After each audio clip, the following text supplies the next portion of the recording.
नमस्कार, जय हिंद दोस्तों। आज की देखिए कहानी बहुत ही शानदार कहानी है। उस व्यक्ति पर यह कहानी है जिसको देश गद्दार कहता है।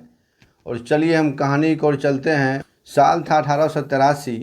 नासिक जिले के छोटे से गांव भंगूर में एक बालक ने जन्म लिया जिसका नाम रखा गया विनायक दामोदर सावरकर। घर में प्यार से उन्हें वीर सावरकर कहा जाने लगा। उनके पिता दामोदर पंत सावरकर एक धार्मिक और राष्ट्रभक्त व्यक्ति थे। माता राधाबाई बेहद संस्कारी थी। बचपन से ही विनायक बहुत तेज, निडर और जिज्ञासु थे। जब दूसरे बच्चे खेलते थे तब विनायक इतिहास की वीर गाथाएं पढ़ते थे। उन्हें खासकर छत्रपति शिवाजी महाराज की कहानी बहुत प्रेरित करती थी। लेकिन बचपन आसान नहीं था। जब विनायक छोटे ही थे तब प्लेग महामारी में उनकी माता का निधन हो गया। कुछ समय बाद पिता भी चल बसे। कम उम्र में ही परिवार की जिम्मेदारी बड़े भाई गणेश सावरकर पर आ गई। इन दुखों ने विनायक को कमज़ोर नहीं किया बल्कि अंदर से आग बना दिया। बचपन का क्रांतिकारी। एक दिन गांव में हिंदू मुस्लिम दंगे की खबर आई। छोटे विनायक ने अपने दोस्तों की टोली बनाई और कहा, अगर कोई हमारे देश और धर्म को नुकसान पहुंचाएगा तो हम चुप नहीं बैठेंगे। यहीं से उनके भीतर क्रांति का बीज पैदा हुआ। स्कूल में वे भाषण देने में सबसे आगे रहते थे। उनकी आवाज़ में ऐसा जोश था कि लोग सुनते ही रह जाते। उन्होंने एक संगठन बनाया जिसका नाम था मित्र मेला। इसका उद्देश्य था युवाओं में देशभक्ति जगाना। धीरे धीरे यह संगठन गुप्त क्रांतिकारी दल बन गया। कॉलेज और अंग्रेज़ों के खिलाफ जब उसमें आग पैदा हुआ तो उसी वक्त पुणे के फर्ग्यूसन कॉलेज में पढ़ाई के दौरान सावरकर खुलकर अंग्रेज़ों के विरोध में उतर आए। 1905 में जब अंग्रेज़ों ने बंगाल विभाजन किया तब पूरे देश में गुस्सा फैल गया। सावरकर ने विदेशी कपड़ों की होली जलाई। उस समय ऐसा करना बहुत बड़ा विद्रोह माना जाता था। उन्होंने कहा, गुलामी केवल शरीर की नहीं होती, गुलाम सोच भी सबसे बड़ा बंधन है। उनकी लोकप्रियता तेजी से बढ़ने लगी। 1906 में सावरकर कानून की पढ़ाई के लिए इंग्लैंड गए, लेकिन उनका असली उद्देश्य कुछ और था, भारत की आज़ादी। लेकिन किसी से नहीं बोलता था वो। लंदन में उन्होंने इंडिया हाउस नामक क्रांतिकारी केंद्र से जुड़कर भारतीय युवाओं को संगठित करना शुरू किया। वहीं उन्होंने 1857 की लड़ाई पर एक किताब लिखी, the Indian war of independence 1857। उस समय अंग्रेज 1857 को केवल सिपाही विद्रोह कहते थे, लेकिन सावरकर ने इसे भारत का पहला स्वतंत्रता संग्राम कहा। अंग्रेज इस किताब से डर गए। उन्होंने इसे प्रतिबंधित कर दिया, लेकिन क्रांति की आग फैल चुकी थी। धीरे धीरे अंग्रेज सरकार को एहसास हुआ कि सावरकर केवल लेखक नहीं, बहुत बड़े क्रांतिकारी है। उन पर हथियार सप्लाई करने और क्रांतिकारी गतिविधियों के आरोप लगे। 1910 में उन्होंने लंदन में गिरफ्तार कर लिया गया। सावरकर को अंग्रेज के द्वारा जब उन्हें जहाज़ से भारत लाया जा रहा था तब उन्होंने इतिहास का सबसे बड़ा साहसी प्रयास किया।